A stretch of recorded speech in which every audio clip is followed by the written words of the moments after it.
रहस्यमय राजमहल की कहानी। बहुत समय पहले उत्तर दिशा की घाटियों के बीच एक राज्य हुआ करता था, शिवगढ़। पर्वतों से घिरा वो राज्य अत्यंत समृद्ध, सुंदर और शांत था। इसी राज्य के केंद्र में एक भव्य महल था, जिसे चंद्रप्रभा महल कहते थे। ये महल सफ़ेद संगमरमर से बना था और उसकी सबसे ऊंची मीनार की चोटी पर चांदी का चंद्र चिन्ह दमकता रहता था। राजा आदित्य वर्मा इस राज्य के राजा एक ज्ञानी और न्यायप्रिय शासक थे। वे जादू और रहस्यों के गहरे जानकार माने जाते थे। रानी कल्याणी न केवल रूपवती थी, बल्कि वो योग और तंत्र विद्या में पारंगत थी। राजा रानी की एक संतान थी, राजकुमार यशवर्धन, जो साहसी, विवेकशील और जिज्ञासु था। परंतु एक रात कुछ ऐसा घटा जिससे चंद्रप्रभा महल का भाग्य ही बदल गया। वो भयावह रात उस रात पूर्णिमा थी। महल में दीपक जगमगा रहे थे और आकाश में चांद पूरे वैभव के साथ चमक रहा था। अचानक आकाश में काले बादल घिर आए। एक रहस्यमयी औरत काले वस्त्रों में महल के सामने प्रकट हुई। वो थी तिमीरा, अंधकार की देवी। वो राजा से चंद्रमणि मांगने आई थी, एक जादुई रत्न जो महल के गर्भगृह में सुरक्षित था। राजा ने इनकार कर दिया। तिमीरा ने साफ दे डाला, जब तक कोई सच्चा उत्तराधिकारी नहीं आएगा, तब तक यह महल अंधकार में डूबा रहेगा। समय थम जाएगा, दीवारें चुप हो जाएगी और जीवन ठहर जाएगा। उसके जाते ही महल की घड़ियां बंद हो गई। लोग पथराने लगे और महल रहस्यमयी अंधकार में लिपट गया। केवल यशवर्धन को एक छुपे द्वार से बाहर भेज दिया गया। वह केवल 5 वर्ष का ही था। 20 वर्षों बाद एक गांव में एक साहसी युवक रहता था, जिसका नाम अर्जुन था। वो अपने सपनों में बार बार एक महल देखता।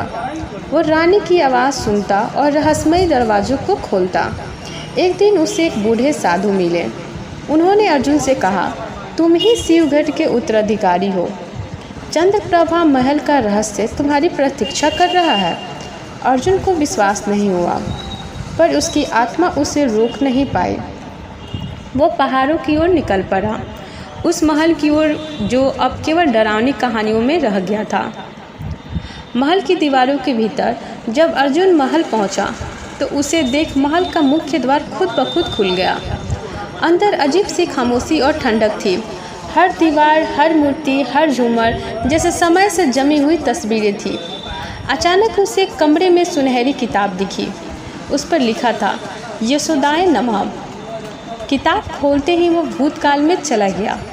वहाँ उसे राजा रानी की बलिदान कथा देखी, चंद्रमणि की शक्ति को महसूस किया और तिमीरा की काली मैया को देखा। महल की आत्मा ने अर्जुन से कहा, यदि तुम यशवर्धन हो तो 3 परीक्षाओं से गुजरना होगा।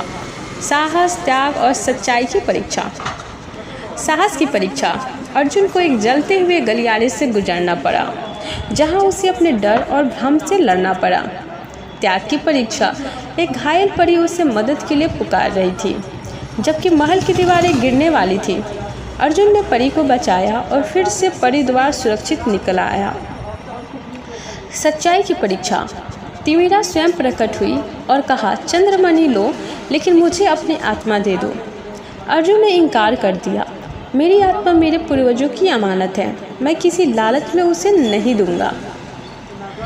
तिमीरा ने देख के अर्जुन की लालच से नहीं, प्रेम और बलिदान से प्रेरित है।